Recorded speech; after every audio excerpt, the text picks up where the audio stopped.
Hi hello ನಮಸ್ಕಾರ. ಬನ್ನಿ ಇವತ್ತು ಮಾಡೋಣ ನಾವು ಸೋಯಾ ಚಂಕ್ಸ್ನ ಪಲಾವ್. ಒಂದು ಬಾಣಲಿಗೆ ತುಪ್ಪ ಮತ್ತು 3 to 4 ಟೇಬಲ್ ಸ್ಪೂನಷ್ಟು ಆಯಿಲ್ ಹಾಕೊಳ್ಳೋಣ. ಆಯಿಲ್ ಸ್ವಲ್ಪ ಹೀಟ್ ಆಗಕ್ಕೆ ಬಿಟ್ಮೇಲೆ 1 ಕಪ್ಪಷ್ಟು ಆನಿಯನ್ ಹಾಕಿ ಅದನ್ನ ಚೆನ್ನಾಗಿ ಫ್ರೈ ಮಾಡ್ಕೊಳ್ಳಿ. ಆನಿಯನ್ ಗೋಲ್ಡನ್ ಬ್ರೌನ್ ಆದಮೇಲೆ ಸ್ಪೈಸಸ್ ಹಾಕಿ ಅದಕ್ಕೆ ಶುಂಠಿ ಮತ್ತು ಚಿಲ್ಲಿ ಹಾಕಿ ಚೆನ್ನಾಗಿ ಫ್ರೈ ಮಾಡ್ಕೊಳ್ಳಿ.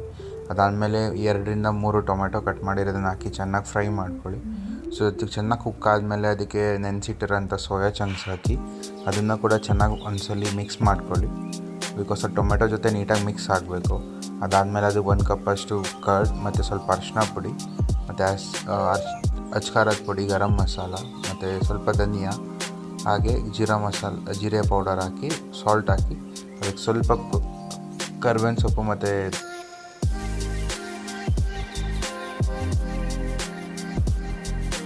ಇದನ್ನು ಚೆನ್ನಾಗಿ ಮಿಕ್ಸ್ ಮಾಡ್ಕೊಳ್ಳಿ. ಸೊ ಚೆನ್ನಾಗಿ ಮಿಕ್ಸ್ ಮಾಡ್ಕೊಂಡ ನಂತರ ಅದು ಎಲ್ಲ ಕರೆಕ್ಟಾಗಿ ಅದು ಮ್ಯಾರಿನೇಟ್ ಆಗಬೇಕು. ಏನಿದೆ ಮಸಾಲೆ ಎಲ್ಲ ಸೋಯಾ ಚಂಕ್ಸಿಗೆ ಚೆನ್ನಾಗಿ ಫಿಲ್ ಆಗಬೇಕು.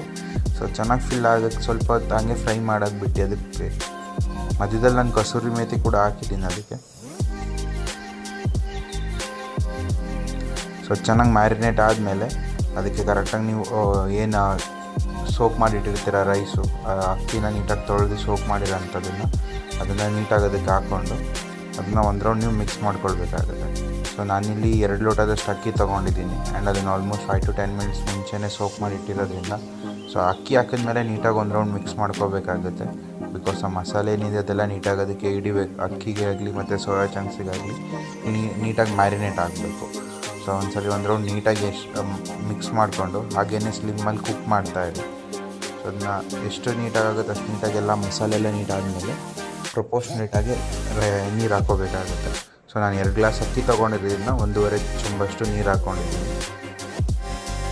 ಅದಾದಮೇಲೆ ಅದನ್ನ ನೀಟಾಗಿ ಕವರ್ ಮಾಡಿ ನೀಟಾಗಿ ಒಂದು ರೌಂಡ್ ಸ್ವಲ್ಪ ಹೊತ್ತು ಬಿಡಬೇಕಾಗುತ್ತೆ.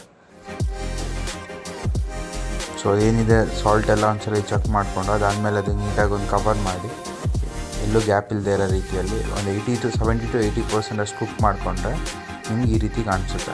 ಸೊ ಯಾವಾಗ ಅದೊಂದು 70 to 80% ಕುಕ್ ಆಗಿದೆ ಅಂತ ಗೊತ್ತಾಗುತ್ತೆ, ಆಗ ನೀಟಾಗಿ ಅದನ್ನ ಒಂದು ರೌಂಡ್ ಮಿಕ್ಸ್ ಮಾಡಿಕೊಂಡು ತಳ ಏನಾದರೂ ಕಚ್ಚಿಗೆ ಚೆಕ್ ಮಾಡಿ ನೀಟಾಗಿ ಅದನ್ನ ಫ್ಲ್ಯಾಟ್ ಮಾಡ್ಕೊಳ್ಳಿ. ಅದಾದಮೇಲೆ ನೀಟಾಗಿ ಒಂದು ಪ್ಯಾನ್ 2 to 3 minutes ಹೀಟ್ ಮಾಡಿಕೊಂಡು ಪ್ಯಾನ್ ಹೀಟ್ ಆದಮೇಲೆ ಅದ್ರ ಮೇಲೆ ಇದನ್ನು ಪಾತ್ರೆನ ನೀಟಾಗಿಟ್ಟು ಸೀಲ್ ಮಾಡಬೇಕಾಗುತ್ತೆ. ಸೀಲ್ ಮಾಡಿ ಒಂದು 5 to 6 minutes ತನಕ ಅದನ್ನ ಚೆನ್ನಾಗಿ ದಮ್ ಆಗಕ್ಬಿಡಿ. ಸೊ ದಮ್ ಆದಮೇಲೆ ಒಂದು 6 to 7 minutes ಆದಮೇಲೆ ನೀವು ಓಪನ್ ಮಾಡಿದಾಗ ನಿಮ್ಗೆ ನೀಟಾಗಿ ಪಲಾವ್ ರೆಡಿ ಆಗಿರುತ್ತೆ. ಸೊ ಅದ್ರ ಮೇಲ್ಗಡೆ ನಿಮಗೆ ಬೇಕು ಅಂತಂದರೆ ಸ್ವಲ್ಪ ಗೀ ಹಾಕ್ಕೊಳ್ಬೋದು, ಇಲ್ಲ ಅಂತಂದರೆ ಫ್ರೈಡ್ ಮಾಡಿರೋ ಆನಿಯನ್ಸ್ ಹಾಕ್ಕೊಳ್ಬೋದು. ಸೊ ನಾನು ಸದ್ಯಕ್ಕೆ ಅದು ಯಾವ್ದು ಯೂಸ್ ಮಾಡ್ತಾಯಿಲ್ಲ, ಯಾಕೆಂದರೆ ನಾನು ಆಲ್ರೆಡಿ